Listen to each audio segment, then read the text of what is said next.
Hello everyone, आज की class में हम लोग बात करने वाले हैं। देखो, पहले हम लोग बात कर चुके हैं sample paper first and second में, आपको बता चुकी हूँ। एंड आप सभी को पता है कि सैम्पल पेपर आप सभी के लिए कितने ज़्यादा इंपॉर्टेंट है। ये बात मुझे आप सभी से बोलने की ज़रूरत नहीं है। जिसको अच्छे नंबर चाहिए वो सैम्पल पेपर देख लो। आज हम बात करेंगे सैम्पल पेपर 3 की। अगर 2 सैम्पल पेपर आपने नहीं देखे हैं, कोई गल नहीं है, टेंशन ना लो। आपको क्या करना है, डिस्क्रिप्शन में अटैच कर दे रही हूँ। नहीं होगा तो एक कॉमेंट कर सकते हो, एक कॉमेंट कर देना, मैं तुमको लिंक शेयर कर दूंगी, ठीक है। और शायद मैंने प्लेलिस्ट अलग ही बना दी है इस बार आप सभी के लिए, ठीक है। देखिए जरा, choose and right the correct option each question and carry 1 marks. यहाँ पर हर एक क्वेश्चन का 1 नंबर है। अब यहाँ पर फर्स्ट क्वेश्चन अगर आप देखते हैं, पहला क्वेश्चन है, the Jallianwala Bagh is in new Delhi, Amritsar, Karachi या फिर आपका मुंबई। जलियांवाला बाग कहाँ हुआ था, ठीक है। ये क्वेश्चन नंबर फर्स्ट है आपका। तो इसका राइट आंसर होगा कहाँ भैया, अमृतसर में हुआ था। फर्स्ट का आंसर अमृतसर है आपका, बी वाला, बी बिल्कुल करेक्ट है। क्वेश्चन नंबर 2 अगर आप देखते हैं बच्चे, question number 2, how many eggs are laid by the robin. कितने एग्स जो हैं रॉबिन ने दिए थे, मतलब वो जो चिड़िया थी उसने कितने अंडे दिए थे। तो इसका राइट आंसर क्या होगा, देखो 3, 5, 6 या फिर 4, कौन सा सही होगा, 3, 4, 5, 6, विच वन इज करेक्ट। तो इसका राइट आंसर होगा 4। कितने दिए थे उसने, 4 दिए थे। How many eggs are laid by the robin, तो 4, ओके। क्वेश्चन नंबर 3 आप देखते हैं, तो यहाँ पर आप देखिए, प्रैक्टिस मेक्स अस। प्रैक्टिस से क्या होता है, प्रैक्टिस मेक्स अस क्या, इम्परफेक्ट, अनहैप्पी, फॉरगिविंग, परफेक्ट। तो राइट आंसर अगर हम बताएं कि प्रैक्टिस जो होती है वो बनाती है, प्रैक्टिस मेक्स परफेक्ट। कुछ क्वेश्चंस ऐसे भी आते हैं जो आपके लिए इंपॉर्टेंट और थोड़ी सी कहावत होती है, ठीक है। क्वेश्चन नंबर 4 की बात कर, क्वेश्चन नंबर 4 आपसे बोल रहा है क्या कि अ डैम इज मतलब ये वाला क्वेश्चन आप अगर दिमाग लगाएंगे ना तो आपको पता चल जाएगा कि ये आपका वाटर एवरीवेयर है ना, उसमें से लिया गया है, क्योंकि उसमें डैम फॉल्टी है, डैम होता क्या है, उसी में ये बातें हुई थी। तो यहाँ पर क्वेश्चंस के ऑप्शंस हैं आपके, a river, a big wall, across a river, a pond, a well. तो इसका राइट आंसर क्या होना है भाई, वो भी देख लेते हैं। ऑप्शन नंबर बी करेक्ट होगा, a big wall across a river. Dam क्या होता है, एक बड़ा सा, मतलब आप समझ सकते हैं कि नदी के आसपास एक बड़ी सी दीवार होती है।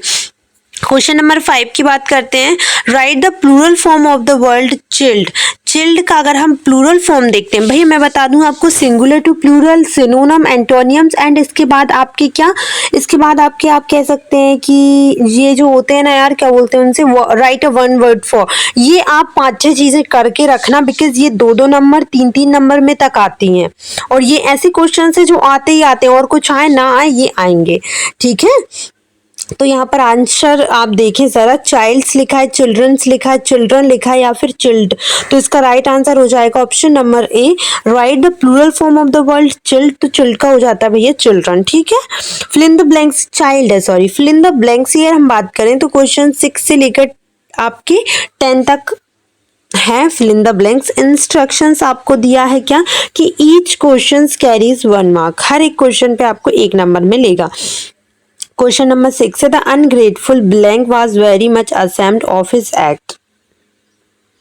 द अनग्रेटफुल राइट आंसर है इसका jeweller, the ungrateful jeweller. Definitely आपकी साइंस की भी मैं शाम तक करती हूँ अपलोड, थोड़ा सा अभी बिजी चल रही थी, घर में बहुत सारे काम हैं हमारे, और कुछ रिचुअल्स होती हैं हमारे यहाँ पर इन दिनों, इस वजह से मैं थोड़ा सा बिजी थी, लेकिन अब नहीं हूँ, अब फ्री हूँ, तो अब डेफिनेटली वीडियोज आएंगी।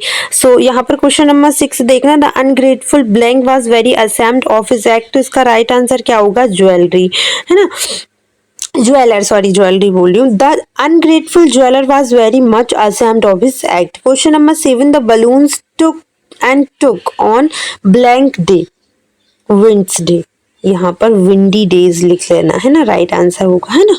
द बलून मैन से ये क्वेश्चन लिया गया है। क्वेश्चन नंबर 8 देखो रे भाई, अच्छा, एक बच्चे ने मुझसे बोला मैम कितनी बार बोले आपको कि इंग्लिश मीडियम या हिंदी मीडियम प्लीज डाल दिया करो। तो बेटा जो जनरल इंग्लिश है वो सभी के लिए कॉमन है, इंग्लिश वालों के लिए भी हिंदी वालों के लिए, तो मैं कैसे डालूं?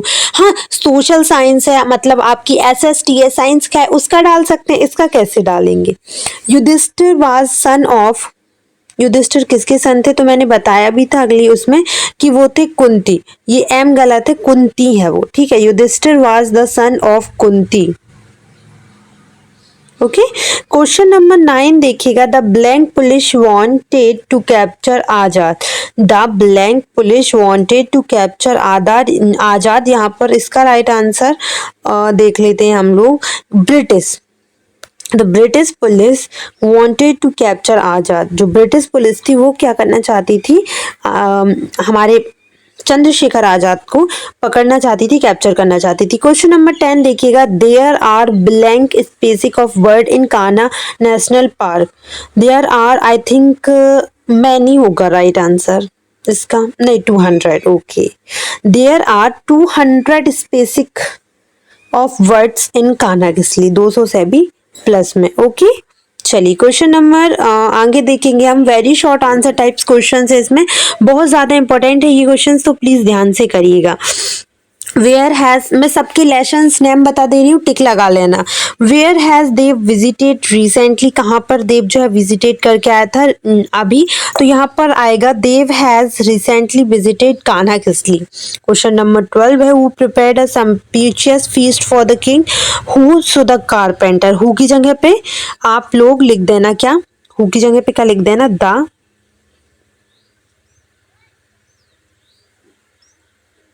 carpenter. The carpenter prepared a sumptuous feast for the king. Question number 13. What do we need to make a brand new start? हमें क्या करना चाहिए? तो we need to make a brand new start. There is always a tomorrow. और इसके बाद एक चीज और थी कि we should never give up, I think. तो ये क्वेश्चन थोड़ा सा मुझे याद नहीं है, बिकॉज मैं आपकी क्लास में थोड़ी ना हूँ, मैं तो आपको पढ़ाती हूँ, याद आपका काम है कि मेरा है ना? तो आपका ये, इसको आप देख लेना फर्स्ट लेसन अनदर चांस में से। क्वेश्चन नंबर 14 देखो। What did the tiger present the woodcutter. Tiger ने वुडकटर को क्या दिया था? सो ऑर्नामेंट्स दिए थे। क्या दिए थे? Ornaments. Question number 15। Right correct spelling of given words passion and general. Passion की स्पेलिंग भी गलत है, जनरल की स्पेलिंग भी गलत है, ठीक है? तो आपको सही लिखनी है। एस आएगा इसमें, पैशन, ये होती है पैशन की स्पेलिंग। इसके बाद जनरल की स्पेलिंग अगर मैं बात करूं तो ये कुछ ऐसी हो जाएगी, जनरल, ठीक है? Right one word for, so one who makes wooden furniture.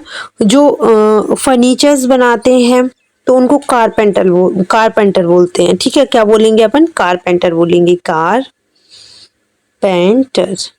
ठीक है? इसके अलावा one who takes care of our teeth, जो हमारे टीथ की टेक केयर करते हैं उनको बोलते हैं डेंटिस्ट। स्पेलिंग एक बारी मैच कर लेना आप, डेंटिस्ट। ओके, यहाँ पर देखिए शॉर्ट आंसर टाइप्स क्वेश्चंस देखें आप, 17 से 22 कुछ क्वेश्चंस है, ये बहुत ही इंपॉर्टेंट है आप सभी के लिए। Each carry marks 3। यहाँ पर हर एक क्वेश्चन का 3 नंबर आपको मिलने वाला है। ऊपर जो क्वेश्चंस किए उनके 2-2 नंबर मिलेंगे, ठीक है?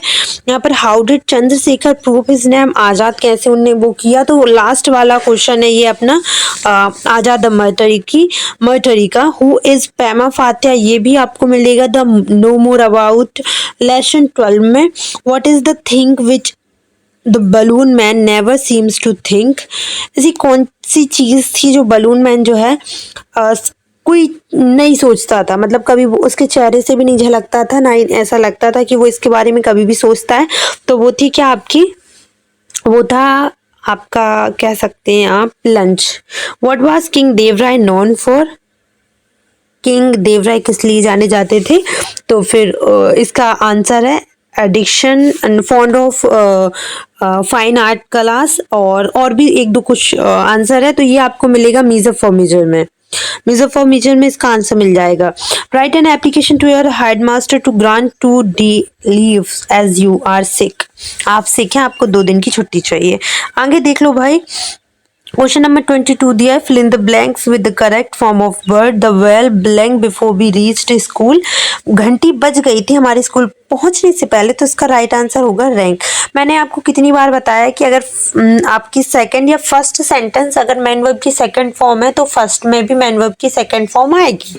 इसके बाद सेकंड आप देखिए, blank you know this poem, do या डज क्या आएगा, तो इसका राइट आंसर है do. Do you know this poem.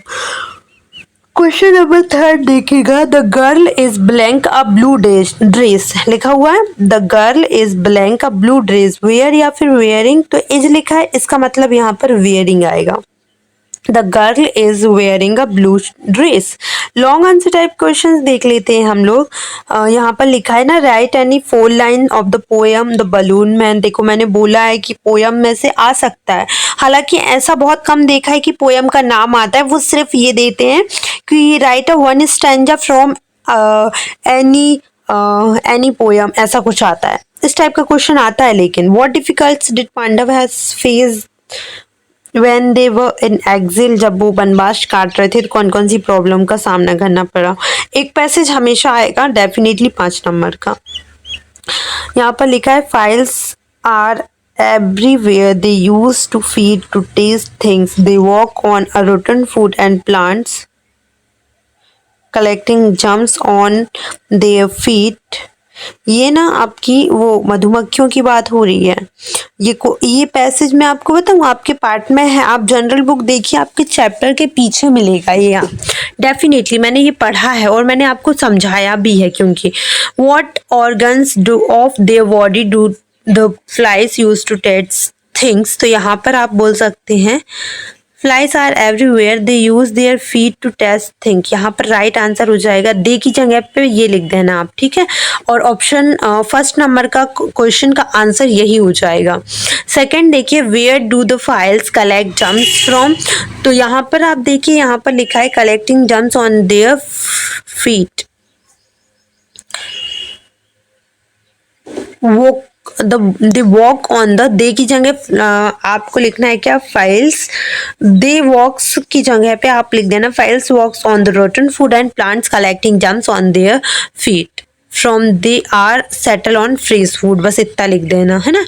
अब क्वेश्चन नंबर 3 पूछा जा रहा है कि how do germs get into the flies stomach, कैसे वो उनकी मतलब स्टोमक में जो आते हैं, तो आप कह सकते हैं यहाँ पर कि यहाँ से लेकर a fly can eat only liquid, so a special juice is pumped from the flies stomach to turn solid into liquid, ठीक है। और यहाँ पर आपका क्वेश्चन नंबर 4 है, how do germs get into a man's body, कैसे men's की body में जम्स जाते हैं, तो आप कह सकते हैं यार उसका जो है ना, ये यहाँ से लेकर पूरा यहाँ तक रहेगा, थस माइट लिखा है ना, stomach to turn solid into liquid, the fly might suck food, thus the sum of the germs get into the fly's stomach, यही है।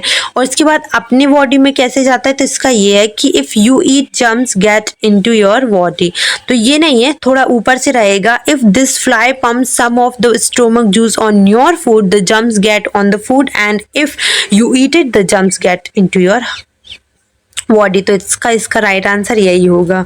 Right a plural form of these, तो फूड का हो जाता है भैया फीट होता है, एंड फ्लाई का इनका पहले से निश्चित होता है, ऐसा कुछ है ना, फीट और flies. Right a paragraph conservation of water, मैंने बोला था ना importance of tree, conservation of water, and मे भी आपका आ सकता है भगोरिया हट, ये 3-4 कर लेना। आई होप सो आपके लिए ये वीडियो हेल्पफुल रही होगी। फटाफट से शेयर करो, ज़्यादा व्यूज आएंगे तभी वीडियोस डालेंगे, वरना मैं 8th की वीडियो नहीं डालूंगी अब, ठीक है। साइंस का डेफिनेटली आने वाला है, 2 डाल दूंगी, टेंशन नहीं लेने का, आ रहा है, आएगा ही, और आपके लिए बन रही है वीडियोस, है ना। तो ऐसी टेंशन हाइपर वाली चीज ना करके जितना डला है उसको पढ़ने का ट्राई करें आप लोग। और एक नई प्लेलिस्ट बना दी जा रही है sample paper class 8 all sample paper की, तो उसमें से सब मिल जाएगा आप लोगों को, ठीक है। और कोई टेंशन है तो बता दो, अभी भी मैं यही हूँ, कमेंट सेक्शन ऑन है, बता दिया करो, मैं कमेंट्स चेक करती रहती हूँ आप लोगों के, ठीक है। Thank you.